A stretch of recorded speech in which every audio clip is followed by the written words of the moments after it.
1978, the Czech dissident Václav Havel, later president, wrote an essay called The Power of the Powerless. And in it, he asked a simple question: how did the communist system sustain itself? And his answer began with a greengrocer. Every morning, this shopkeeper places a sign in his window: "Workers of the world unite." He doesn't believe it. No one does. But he places the sign anyway to avoid trouble, to signal compliance, to get along. And because every shopkeeper on every street does the same, the system persists. Not through violence alone, but through the participation of ordinary people in rituals they privately know to be false. Havel called this living within a lie. The system's power comes not from its truth, but from everyone's willingness to perform as if it were true. And its fragility comes from the same source.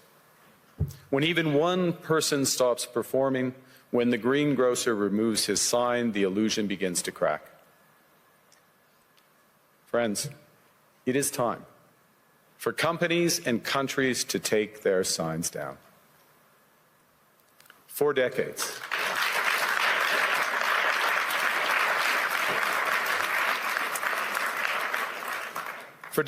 countries like Canada prospered under what we called the rules-based international order.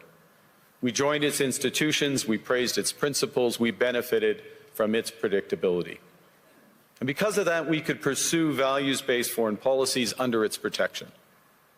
We knew the story of the international rules-based order was partially false, that the strongest would exempt themselves when convenient, that trade rules were enforced asymmetrically. And we knew that international law applied with varying rigor depending on the identity of the accused or the victim. This fiction was useful. And American hegemony in particular helped provide public goods, open sea lanes, a stable financial system, collective security, and support for frameworks for resolving disputes. So we placed the sign in the window.